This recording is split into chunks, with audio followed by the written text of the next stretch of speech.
Jemi live në YouTube në këtë live stream që po bëjmë tek kycepi ynë i Muza Talks. Anselmo Melgushi, mirë se erdhe. Mirë se gjeta. Anselmo, ose gjithi thrasin shkurt Ani, është nga Shkodra dhe ka një brand që quhet Lovelo. Lovelo është një brand që është i fokusuar më shumë tek veshjet intime dhe swimwear ose veshjet e plazhit. Më shumë unë mendova se do të ishin me një target tek vajzat, por ti më the jo, është dhe të djemt. Mirë se erdhe. Mirë se gjeta. Më trego pak më shumë për Lovelon tënd.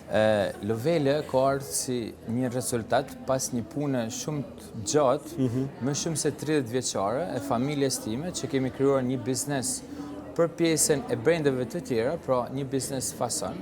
Dhe keni prodhu dikur për tjerët? Po, dhe tani vazhdojmë të prodhojmë përsëri, por kemi 5 vite që ne kemi hapur brandin tonë.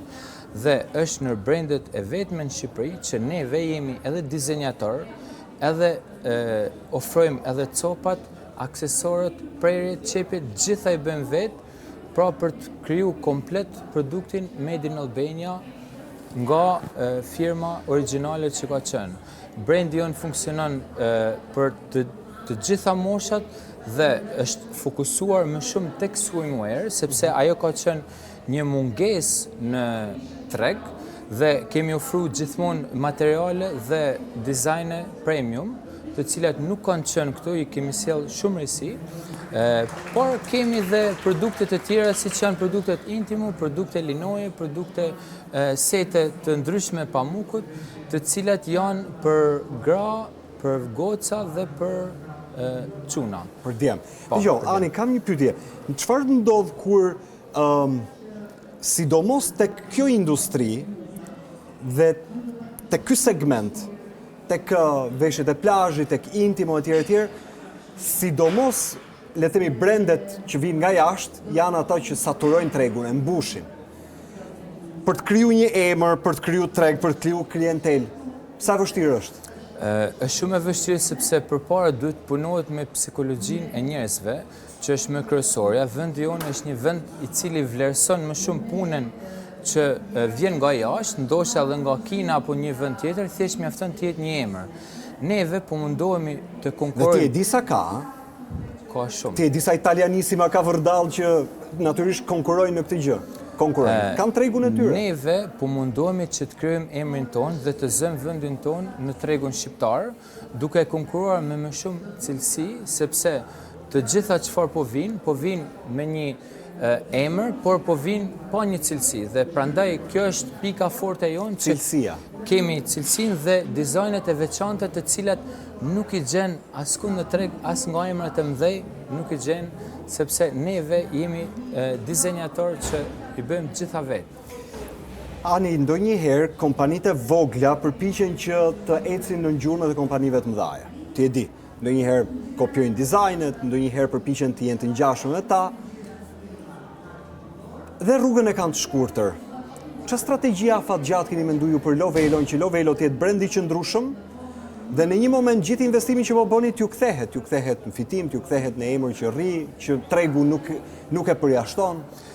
Neve kemi pasur një avantazh që jo shumë brende e kanë, duke pasur një backup 30 vjeçar përpara me një strukturë që ekziston me makineri, me teknologji dhe me vajza që punojnë me vite, duke pasur këtë mbështetje, neve kemi mundësi të testojmë, të provojmë dhe të dalim ndryshe, sepse neve jemi që i bëjmë gjitha brenda dhe kjo është avantazhi kryesor dhe strategjia që ne po përdorim për të ecë dhe për të krijuar emrin tonë është duke studiu tregun që është në Shqipëri, ne po mundohemi të thejmë atë tabun e Made in Albania, sepse produktet shqiptare duhet t'i japim më shumë zë, duhet t'i japim më shumë fuqi, sepse ne jemi ato që prodhojmë Elisabetta Franki, Max Mara, prodhojmë gjitha produktet i prodhojmë ne në Shqipëri, por ecën emri, sepse është ai personi që e ka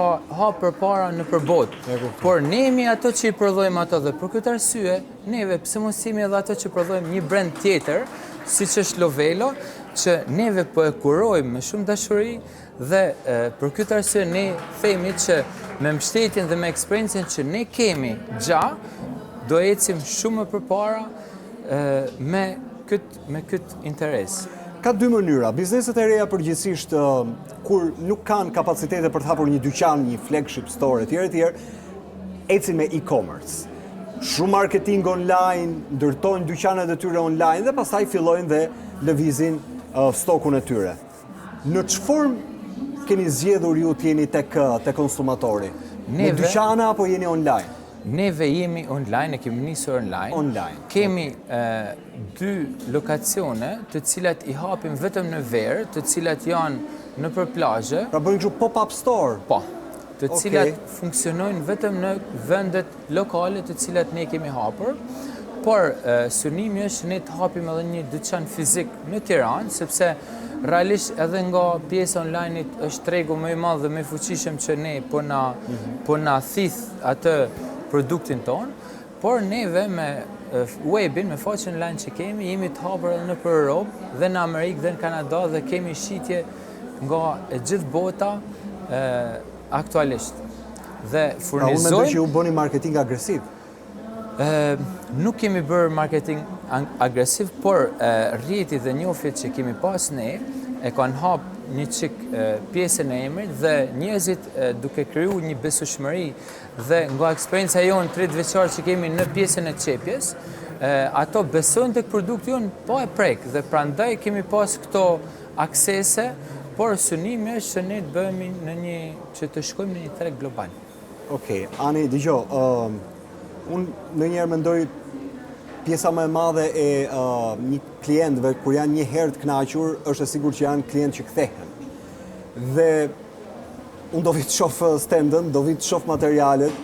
Kam një problem unë nëse me duar materiali s'm pëlqen, përpiqem që ta shmang, sidomos kur bëhet fjalë o rrobat e plazhit o këto gjërat që kanë një çik lino brenda. Unë të uroj shumë suksese. Faleminderit. Nuk ta harroj emrin Anselmo Melgushi. Do ta harroj emrin, një nga emrat e veçantë që kam dëgjuar. Shumë suksese me Lovelo. Faleminderit edhe juve për mundësinë që na dhani. Faleminderit që erdhët tek Muza Talk. Faleminderit për ftesën. Okej, qëndroni aty, ky është live-i që vazhdon.